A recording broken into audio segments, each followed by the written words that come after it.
Pemirsa, seorang petani di Mojokerto, Jawa Timur mengaku bisa menggandakan uang hingga menipu seorang calon kepala desa. Korban mengaku mengalami kerugian hingga 300 juta rupiah.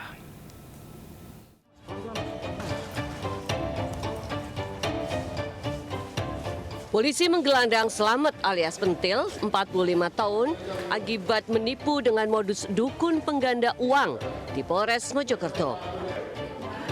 Pelaku ditangkap saat bersembunyi di rumah mertuanya di Kecamatan Balong Panggan, Kabupaten Gresik. Pelaku ditangkap atas laporan salah satu calon kepala desa di Kecamatan Dawar Blandong yang kehilangan uang 300 juta rupiah.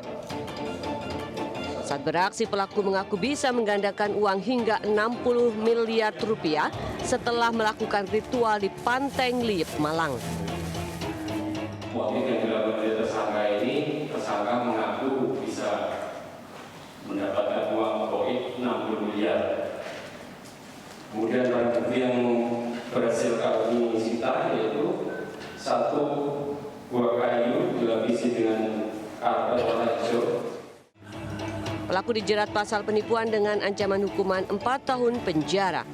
Polisi juga menyita barang bukti berupa kotak uang, alat sesajen, minyak, dupa sebagai alat untuk praktek perdukunan. Dari Mojokerto, Jawa Timur, Solahuddin, iNews melaporkan.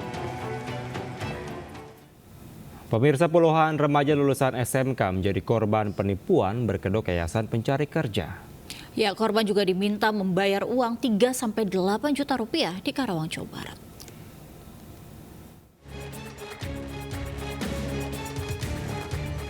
Puluhan remaja mendatangi Mapolres Karawang, Jawa Barat untuk melaporkan dugaan penipuan sebuah yayasan pencari kerja.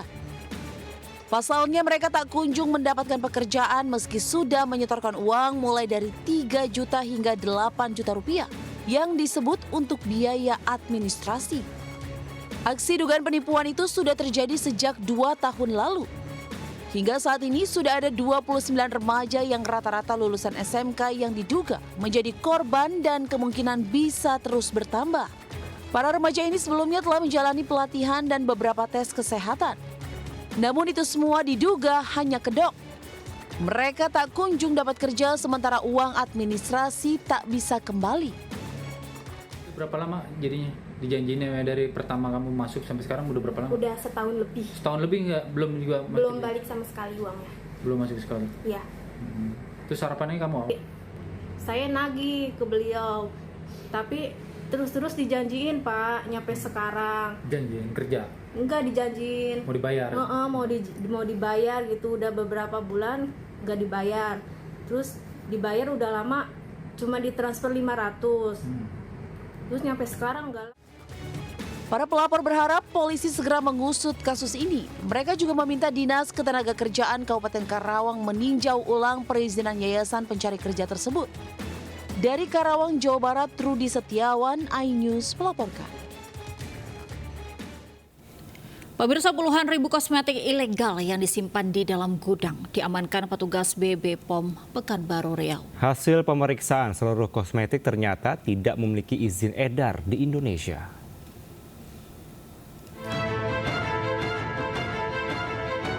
Petugas mendata ribuan kosmetik tidak memiliki izin edar dari sebuah ruko yang dijadikan distributor penjualan kosmetik ilegal di Jalan Soekarno-Hatta, Pekanbaru. Penggerebekan hasil penyelidikan tim Intel BB POM Kota Pekanbaru serta info dari masyarakat. Pemilik ruko sengaja tidak memasang pelang nama usaha agar penjualan kosmetiknya secara online tidak diketahui petugas. Dugaan adanya distribusi penjualan berupa sediaan farmasi tanpa izin edar yang tidak memenuhi ketentuan. Nah, ini melanggar terkait pasal 435 Undang-Undang Nomor 17 Tahun 2023 tentang kesehatan. Selanjutnya, ribuan kosmetik ilegal ini dibawa ke kantor BPOM Pekanbaru dan akan dimusnahkan. Sementara pemilik kosmetik ilegal dijerat Undang-Undang Kesehatan dengan ancaman hukuman 12 tahun penjara dan denda 5 miliar rupiah. Dari Pekanbaru, Riau, Indra Yoserizal, iNews melaporkan. Pemirsa, uang senilai 390 juta rupiah raib dicuri dari dalam mobil di Kabupaten Bekasi, Jawa Barat. Diduga pelaku sudah dibuntuti korban usai ambil uang dari dalam bank.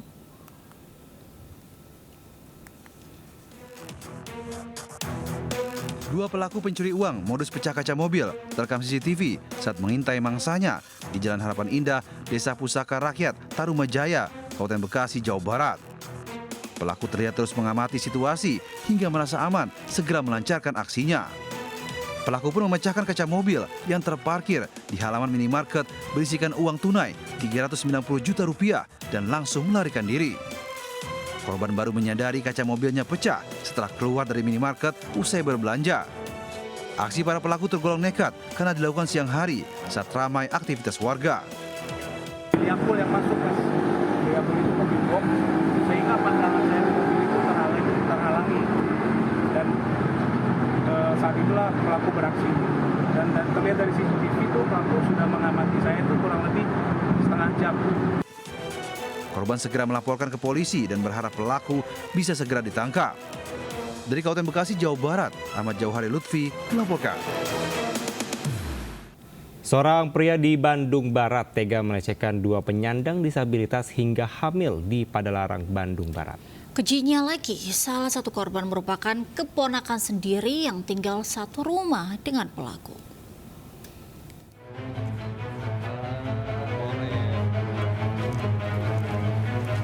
Seorang pria berinisial AR ditangkap polisi karena melecehkan dua penyandang disabilitas di Padalarang, Bandung Barat, Jawa Barat. Ironisnya, akibat perbuatan tersangka, kedua korban hamil. Korban pertama dinikahi secara siri setelah ketahuan hamil lalu diceraikan oleh tersangka. Sementara korban kedua merupakan keponakan tersangka yang saat itu sedang mengungsi karena rumahnya terdampak longsor. Perbuatan keji tersangka terungkap saat orang tua memeriksakan korban ke RSUD dan diketahui dalam kondisi hamil. Yang bersangkutan hanya menyampaikan takut dalam bahasa Sunda ya. Dia mengatakan cien. Kemudian terus didekati oleh keluarga korban, akhirnya keluarga korban mencoba mengecek ke rumah sakit dan ternyata memang betul korban sedang berbadan dua. Tersangka kini mendekam di sel Polres Cimahi dan dijerat dengan pasal tentang tindak pidana kekerasan seksual dengan ancaman hukuman 16 tahun penjara. Dari Bandung Barat, Jawa Barat, Yuwono iNews melaporkan. Kita ke informasi lainnya, wisata Jatim Park 3 terbakar hingga sejumlah pengunjung harus dievakuasi di Batu, Jawa Timur. Api diduga pertama kali muncul dari area rumah hantu Jepang.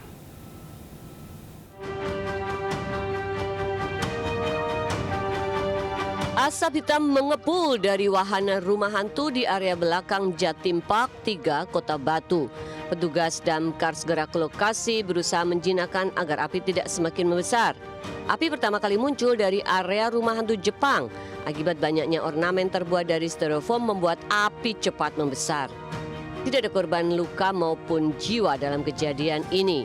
Karena saat api pertama kali muncul, beberapa pengunjung langsung dievakuasi dan area langsung ditutup.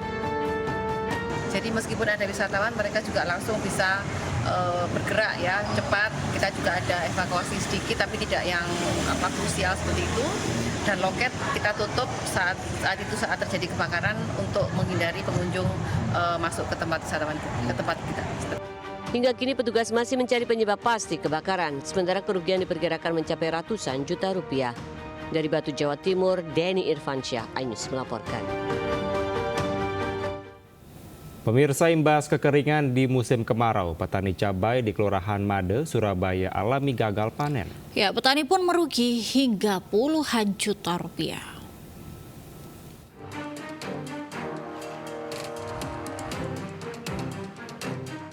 Para petani cabai di Kelurahan Made, Surabaya alami gagal panen. Seluruh tanaman cabai rawit di lahan seluas 3.000 meter persegi mati imbas kekeringan di musim kemarau. Petani mengaku alami kerugian hingga 10 juta rupiah dari modal pembelian bibit dan perlengkapan media tanam. Padahal tanaman cabai rawit baru 2 kali panen. Sementara dalam kondisi normal, tanaman cabai bisa dipanen hingga 15 kali dengan hasil 1 kuintal setiap 1 kali panen. Selain cuaca panas, embung atau tempat penampungan air juga kering. Meski sudah membuat sumur resapan, namun hasilnya tidak maksimal untuk penyiraman tanaman. Ditambah lagi banyaknya hama yang merusak tanaman pertanian. Seharusnya panen, tapi suasananya gini ya nggak panen, Mas. Ya nggak bisa kembali dananya itu.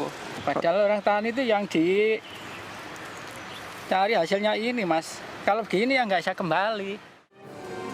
Kini para petani berharap ada bantuan pengairan dari Dinas Ketahanan Pangan dan Pertanian Kota Surabaya agar tetap bisa bercocok tanam. Dari Surabaya, Jawa Timur, Hari Tambayong, iNews melaporkan. Pemirsa, aksi unjuk rasa puluhan mahasiswa di Kota Cilegon, Banten berakhir ricuh. Beginilah aksi unjuk rasa sekelompok mahasiswa di depan kantor DPRD Cilegon, Banten. Mahasiswa dan aparat kepolisian terlibat saling dorong saat mahasiswa memaksa masuk ke kantor DPRD Cilegon.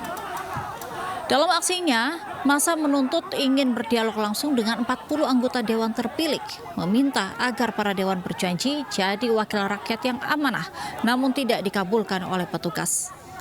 Mahasiswa akhirnya membakar ban bekas dan melempari polisi dengan botol air mineral. Tak hanya itu, sejumlah mahasiswa juga mencoret baliho yang terpampang nama dan foto para dewan yang terpilih.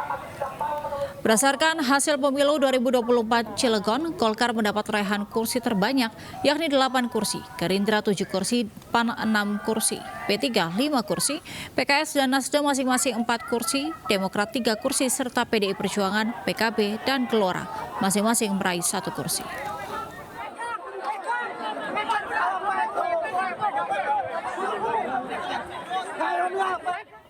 Pemirsa, pertemuan dengan mantan Gubernur DKI Jakarta terus dilakukan oleh bakal calon Gubernur Jakarta yang akan maju dalam Pilkada 2024 tak terkecuali Bacagub Ridwan Kamil.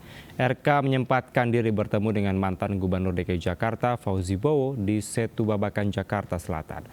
Foke, panggilan akrab Fauzi Bowo, memberikan wejangan kepada RK bagaimana harusnya memimpin Jakarta.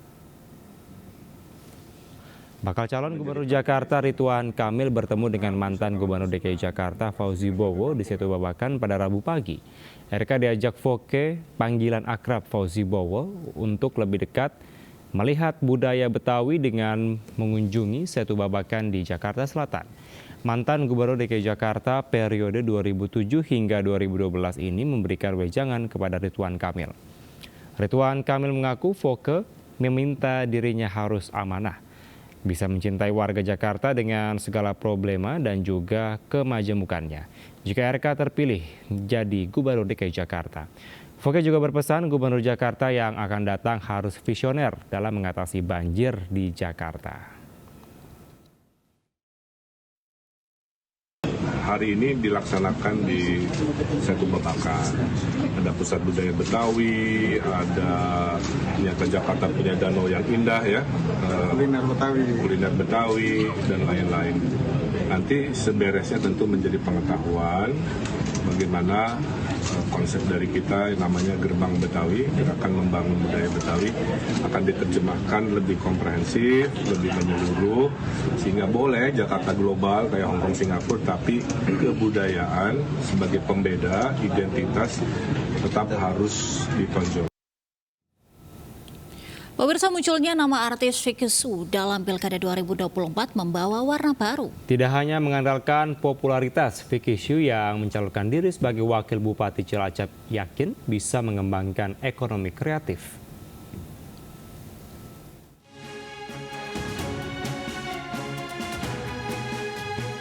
Penyanyi Vicky Feranita Yudasoka atau yang lebih akrab disapa Vicky Su turut maju dalam Pilkada Kabupaten Cilacap sebagai calon wakil bupati yang mendampingi Awaludin Muri. Keduanya diusung Partai Gerindra, Partai Nasdem, dan P3. Tidak mau mengandalkan popularitasnya sebagai artis, Vicky Su juga membawa misi mulai dari mengembangkan ekonomi kreatif di Cilacap hingga program Satu Rumah Satu Sarjana. Selain sibuk berkecimpung di dunia hiburan, Vicky Shu ternyata sudah mulai masuk di dunia politik sejak tahun 2018 sebagai kader Partai Nasdem. Vicky 2 kali mencalonkan diri sebagai calon legislatif, namun takdir berkata lain, ia gagal duduk di kursi legislatif. Banyak sekali anak-anak mudanya semuanya kreatif dan ini memberikan harapan baru untuk anak muda di Cilacap menjadi lebih berkembang. 2 kali gagal menjadi anggota dewan tidak menutup ambisinya di dunia politik. Vicky Shu pindah haluan dengan mencalonkan diri sebagai wakil Bupati Cilacap di Pilkada 2024. Meski harus berkorban waktu dan tenaga, Vicky tetap semangat berusaha untuk mendedikasikan dirinya di tanah kelahirannya, Cilacap.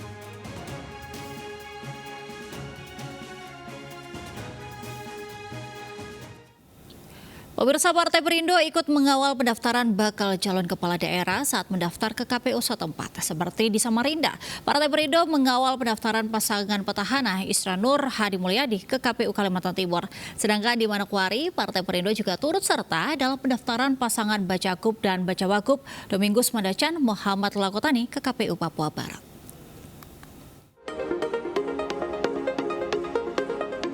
Pasangan petahana bakal calon gubernur dan calon wakil gubernur Kaltim, Isra Nur dan Hadi Mulyadi yang diusung Partai Perindo dan sejumlah partai politik lainnya mendaftarkan diri ke KPU Kalimantan Timur. Pasangan petahana ini akan melanjutkan kinerja mereka membangun Kalimantan Timur menuju sejahtera. Visi dan misi kita melanjutkan visi dan misi kita 5 tahun yang lewat. Itu banyak yang masih kita perlu selesaikan, tuntaskan visi dan misi itu. Walaupun nanti ada sedikit perubahan tapi tidak mendasar. Tapi penuntasan visi dan misi periode yang lalu itu akan menjadi tanggung jawab kami. Sementara itu, di Manokwari, bakal calon gubernur dan wakil gubernur Papua Barat Domingus Mandacan Muhammad Lakotani didampingi ribuan pendukung dan simpatisan pendaftar ke KPU Papua Barat. Hari ini kita semua mengawal untuk pendaftaran calon gubernur dan calon wakil gubernur, yaitu Pak Domingus dan Bapak Muhammad Lakotani. Harapannya beliau bisa mendapatkan amanah dari warga Papua Barat hingga akhirnya bisa meneruskan pemerintahan berikutnya di periode kedua ini. Partai Perindo akan mengerahkan seluruh strukturnya untuk memenangkan pasangan bakal calon yang diusung dan didukung pada Pilkada serentak tahun 2024. Tim Liputan iNews melaporkan. Pemirsa, 2 orang tewas dan 4 orang terluka pasca hujan disertai angin puting beliung melanda 2 kecamatan di Kabupaten Bogor. Pemerintah daerah setempat melakukan upaya tanggap darurat dan pergantian biaya rumah terdampak bencana alam. Beginilah kondisi 2 lokasi bencana alam, yakni Desa Cimayang, Kecamatan Pamijahan, dan Desa Situ Ilir, Kecamatan Cibung Bulan, Kabupaten Bogor, yang menewaskan 2 orang dan 4 orang terluka. Sejumlah rumah dan bangunan lainnya telah rata dengan tanah akibat diterjang hujan disertai angin kencang pada Senin sore. Pejabat Gubernur Jawa Barat B. Mahmudin yang datang ke lokasi bencana mengimbau warga untuk tetap waspada akibat cuaca ekstrim yang masih bisa terjadi. Sekaligus meminta masyarakat agar nantinya membangun rumah dengan fondasi yang kokoh. Pemerintah daerah setempat memastikan melakukan upaya tanggap darurat dan pergantian biaya rumah terdampak bencana alam.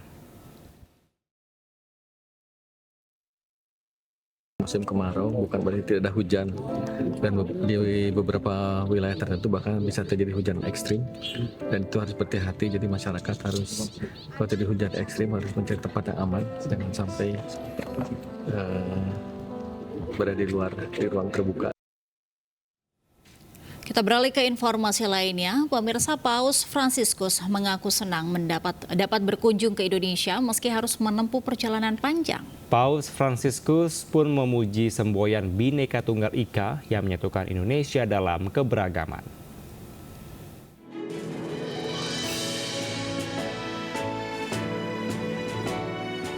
Presiden Joko Widodo melakukan pertemuan dengan Paus Fransiskus dan sejumlah tokoh agama di Istana Merdeka, Jakarta, Rabu pagi. Dalam sambutannya, Presiden Jokowi berterima kasih kepada Paus Fransiskus atas kesediaannya memenuhi undangan untuk berkunjung ke Indonesia. Presiden pun menghargai kehadiran Paus yang rela menempuh perjalanan panjang dari Vatikan menuju Indonesia. Menurut Presiden, bangsa Indonesia menyambut gembira dan hangat kedatangan Paus Fransiskus yang membawa pesan arti pentingnya perbedaan. Bagi Indonesia, perbedaan adalah anugerah dan toleransi adalah pupuk bagi persatuan dan perdamaian sebagai sebuah negara. Dan toleransi adalah pupuk bagi persatuan dan perdamaian sebagai sebuah bangsa, di mana Indonesia sangat beruntung memiliki Pancasila dan Bhinneka Tunggal Ika, sehingga dapat hidup rukun berdampingan. Semangat perdamaian dan toleransi inilah yang ingin Indonesia bersama Vatikan sebarkan, apalagi di tengah dunia yang semakin bergejolak. Sementara itu, Paus Fransiskus mengaku senang dapat hadir di Indonesia yang memiliki beragam suku dan budaya. Paus pun memuji semboyan Indonesia, Bhinneka Tunggal Ika, yang membentuk persatuan dalam perbedaan. Il vostro motto nazionale Bhinneka Tunggal Ika, uniti nella diversità, letteralmente molti ma uno, manifesta bene questa realtà multiforme di popoli diversi, saldamente uniti in una sola nazione. E inoltre mostra che, come la grande biodiversità presente in questo arcipelago è fonte di ricchezza e splendore, analogamente le differenze specifiche contribuiscono a formare un magnifico mosaico nel quale ogni tessera è insostituibile elemento. Pertemuan dengan Presiden Joko Widodo merupakan agenda pertama Paus Fransiskus setibanya di Jakarta. Paus Fransiskus dijadwalkan akan memimpin Misa Akbar di Stadion Utama Gelora Bung Karno, Senayan pada Kamis malam, sebelum melanjutkan perjalanan menuju Papua Nugini pada 6 September mendatang. Dari Jakarta, Muhammad Sulhilmi, Diastriawan, iNews melaporkan. Paus Fransiskus mengaku kagum dengan anak Indonesia dengan segala keragamannya. Ya, di setiap kesempatan, Paus pun menyapa dan memberkati anak-anak yang ditemuinya, termasuk saat tiba di gereja katedral.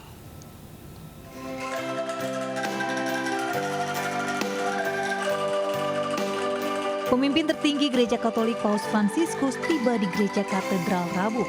Paus disambut oleh sejumlah anak-anak yang memainkan alat musik angklung dengan lagu-lagu daerah Indonesia.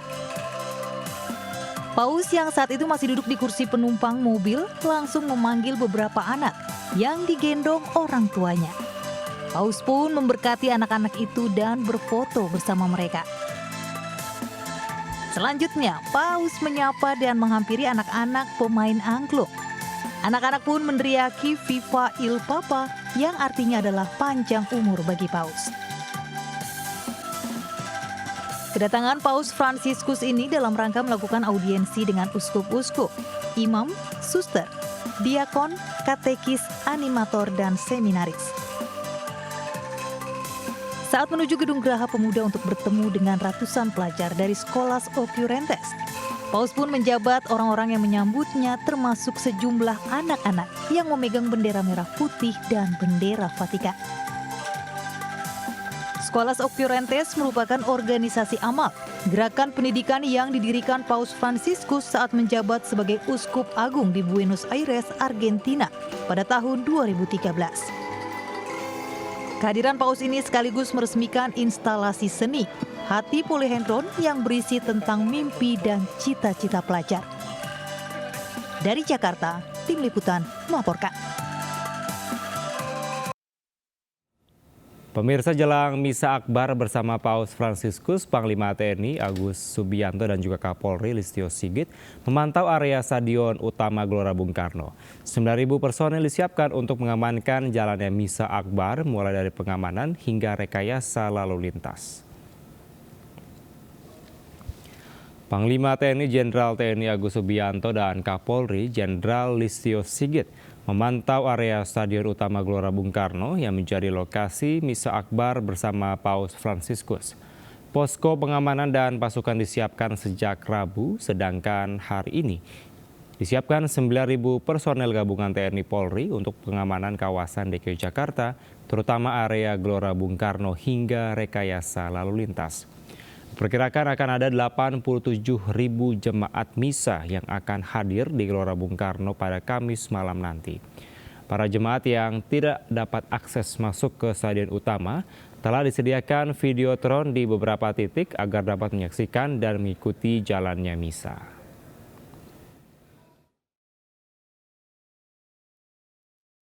Paus dan saya lihat kesiapan panitia, kemudian TNI Polri dan ada beberapa dari relawan, saya lihat bekerja sudah baik, berkoordinasi dengan baik. Selain kesiapan personil pengamanan, juga pendukung lainnya sudah disiapkan seperti pemadam kebakaran, kemudian juga genset PLN, kemudian mobil derek. Dari panitia sampai saat ini kurang lebih hampir 87.000 yang akan hadir di luar masa cair ya, yang tentunya semuanya harus bisa terlayani dengan baik. Oleh karena itu kita ingin memastikan dari sisi pengamanan, dari sisi bagaimana pelayanan terhadap kegiatan, terhadap jemaah, bagaimana proses penjemputannya. Pemirsa, Kepolisian Daerah Metro Jakarta Raya Polda Metro Jaya menghimbau masyarakat menghindari area Gelora Bung Karno Senayan untuk menghindari kemacetan terkait kegiatan Misa Akbar Paus Fransiskus Kamis malam. TMC Polda Metro Jaya melakukan pengalihan arus lalu lintas di sekitar GBK pada tanggal 5 September 2024. Traffic Management Center TMC Polda Metro Jaya melakukan rekayasa lalu lintas di sekitar Gelora Bung Karno Senayan hari ini terkait dengan Misa Akbar Paus Fransiskus di GBK. Misa Akbar akan dilakukan Kamis malam dengan melibatkan 86.000 undangan dari seluruh Indonesia. Namun para undangan diperkirakan akan mulai masuk ke GBK sejak siang sehingga dimungkinkan akan menimbulkan kemacetan di beberapa titik sekitar GBK. TMC Polda Metro Jaya pun menerapkan rekayasa lalu lintas mulai pukul 6 pagi di beberapa ruas jalan, meliputi Jalan Gatot Subroto menuju Gerbang Pemuda diarahkan lurus ke arah Selipi, lalu lintas dari Selipi diarahkan lurus ke Semanggi, arus lalu lintas Bundaran Senayan menuju Pintu 1 Senayan diluruskan ke Jalan Jenderal Sudirman. Lalu lintas Jalan Mustopo menuju Jalan Asia Afrika dialihkan ke Jalan Hang Tuah Raya. Selain itu, arus lalu lintas dari arah Patal Senayan 1 menuju Jalan Asia Afrika dialihkan ke Jalan Tentara Pelajar. Arus lalu lintas Jalan Tentara Pelajar menuju Patal Senayan diluruskan ke arah Jalan Permata Hijau. Sedangkan arus lalu lintas dari arah Manggala Wanabakti menuju Jalan Gelora diluruskan ke arah Jalan Tentara Pelajar.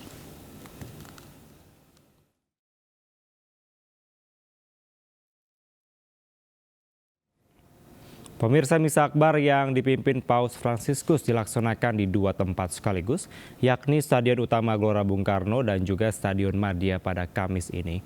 Sejumlah persiapan pun dilakukan hingga malam kemarin agar misa siap dilaksanakan dengan penuh hikmat. Hingga Rabu malam, sejumlah aktivitas persiapan dilakukan panitia, pengisi acara hingga pendukung musik menjelang Misa Agung yang akan dipimpin oleh Paus Fransiskus di hari ini di Stadion Utama GBK Jakarta. Misa Akbar akan dihadiri sekitar 90.000 umat Katolik dari seluruh Indonesia. Nantinya, Paus akan mengelilingi Stadion GBK menggunakan kendaraan Pop Mobile. Diketahui, Indonesia merupakan negara pertama yang dikunjungi Paus Fransiskus selama perjalanan apostoliknya selama 11 hari di Asia Pasifik.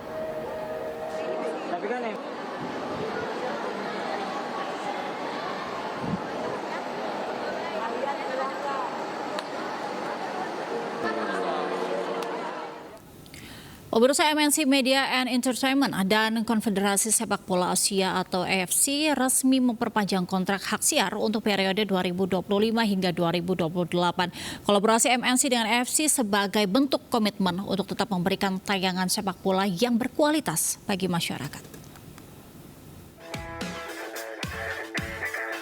PT Media Nusantara Citra, MNC, Media dan Entertainment dan Konferensi Sepak Bola Asia atau AFC resmi melakukan kemitraan hak siar selama periode 2025-2028 di wilayah Indonesia, Papua Nugini, dan Timor Leste.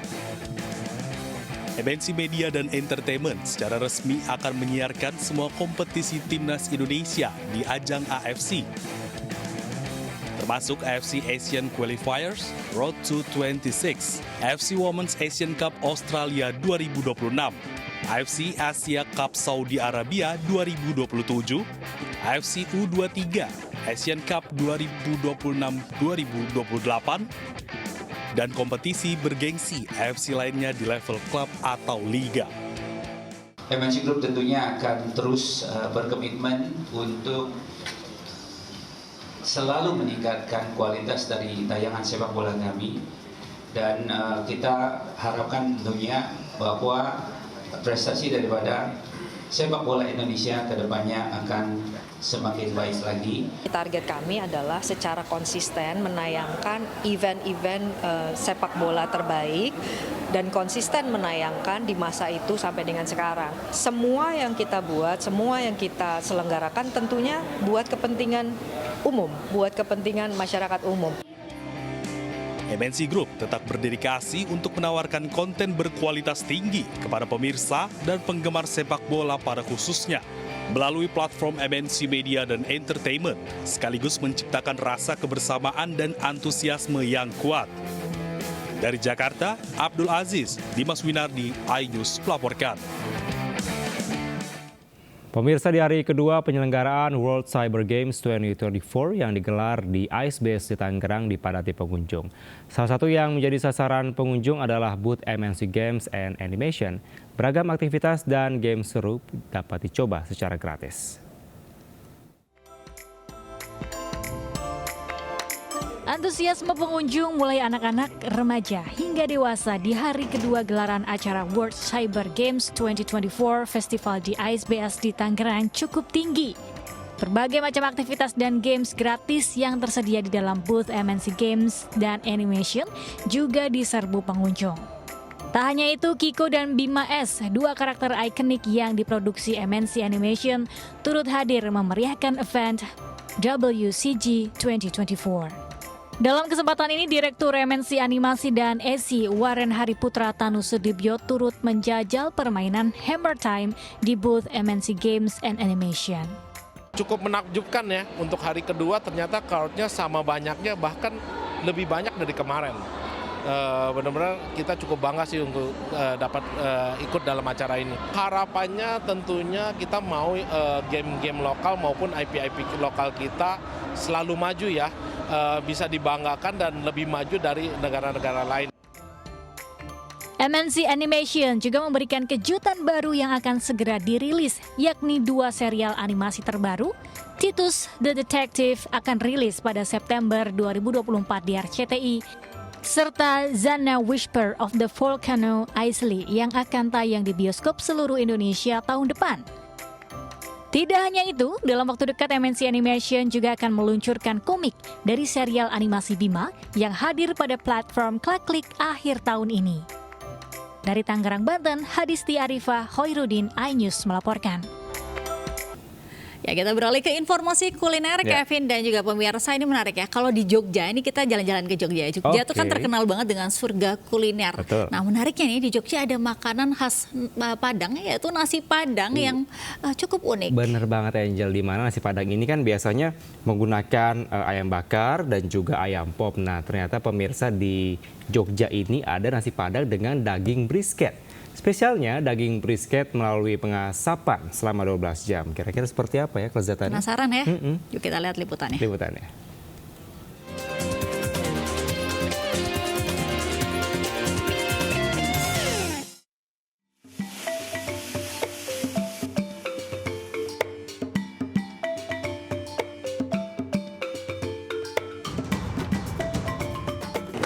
Pemirsa, kali ini saya akan ajak Anda untuk berburu nasi Padang, namun menu ini unik sekali karena dengan menggunakan daging brisket.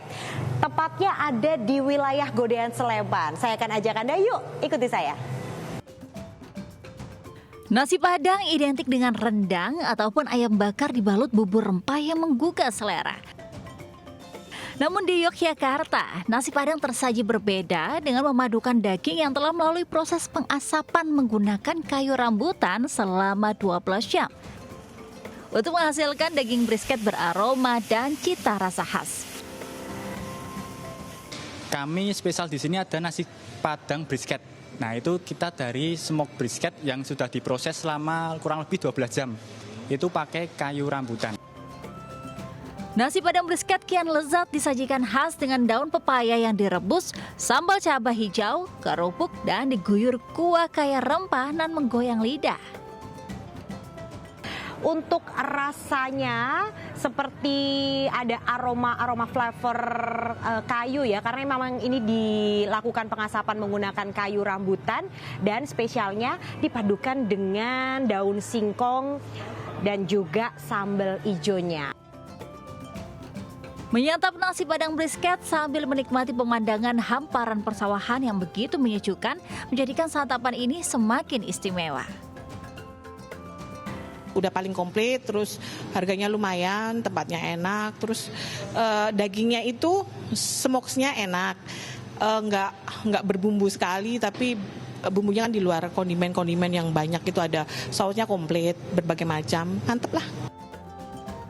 Selain nasi Padang brisket, beragam menu makanan barat bisa jadi pilihan seperti double smoke dengan daging iga rib, short plate, dan brisket disajikan dengan berbagai saus serta minuman yang menyegarkan. Nah, bagi Anda nih pemirsa yang penasaran, silahkan datang ke kawasan Godean Sleman, Yogyakarta. Karena di sini lengkap ya, selain ada nasi Padang, Anda pun juga bisa menikmati smoke daging brisket yang sangat favorit tentunya di sini. Dari Sleman, Adisa Rizky, Alfaduli Kusnerto, iNews melaporkan untuk Anda. Pemirsa, audisi ajang pencarian bakat Indonesian Idol di kota Surabaya, Jawa Timur berlangsung meriah. Ribuan peserta audisi yang datang dari berbagai wilayah di Jawa Timur dan juga dari luar daerah ini sangat antusias mengikuti audisi bergengsi Indonesian Idol Season 13.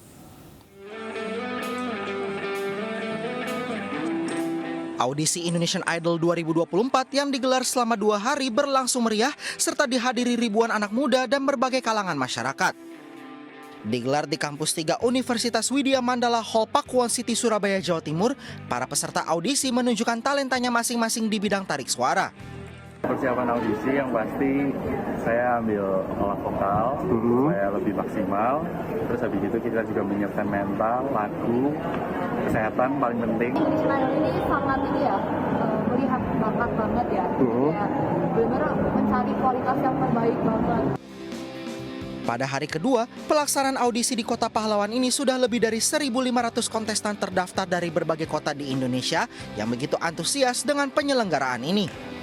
Untuk Indonesian Idol audisi di Surabaya ini antusiasnya cukup besar ya selama 2 hari ini karena lebih dari 1.500 juga udah terdata di kita, jadi antusiasnya cukup besar sih kali ini. Setelah sekian lama kita juga nggak ngelakuin audisi juga kan yang besar juga. Para peserta yang lolos audisi nantinya akan berangkat ke Jakarta untuk mengikuti tahap seleksi lanjutan sebelum memasuki babak spektakuler. Tim Liputan iNews melaporkan. Pemirsa, berusaha membetulkan pompa air, seorang wanita di Kecamatan Banjaran, Kabupaten Bandung tercebur ke sumur gali sedalam 15 meter. Beruntung nyawa korban selamat usai dievakuasi oleh petugas pemadam kebakaran.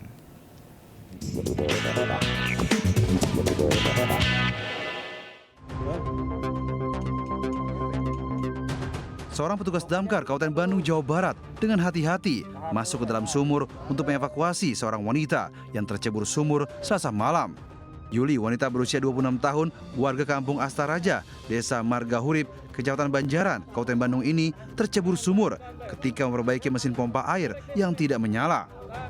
Korban tercebur ke dalam sumur sedalam 15 meter bersama mesin pompa.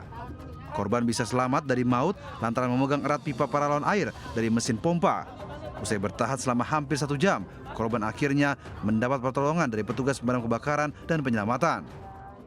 Pas kita datang ke TKP asesmen kurang lebih dari 20 menit, si korban alhamdulillah bisa dievakuasi. Pada saat kami datang ke sana memastikan bahwa si korban dalam keadaan baik-baik saja di dalam sumur. Alhamdulillah si korban bisa memberikan isyarat walaupun dengan menganggukkan kepala, dan di situ kita langsung bertindak melakukan evakuasi. Setelah 10 menit proses evakuasi, korban akhirnya dapat ditarik keluar dari sumur oleh petugas. Dari Kabupaten Bandung, Jawa Barat, Yuan Pangestu melaporkan. Pemirsa, kebutuhan gizi anak perlu jadi perhatian orang tua. Salah satu margarin pun meluncurkan kampanye untuk meningkatkan kesadaran pentingnya omega 3 dan 6 dalam tumbuh kembang anak.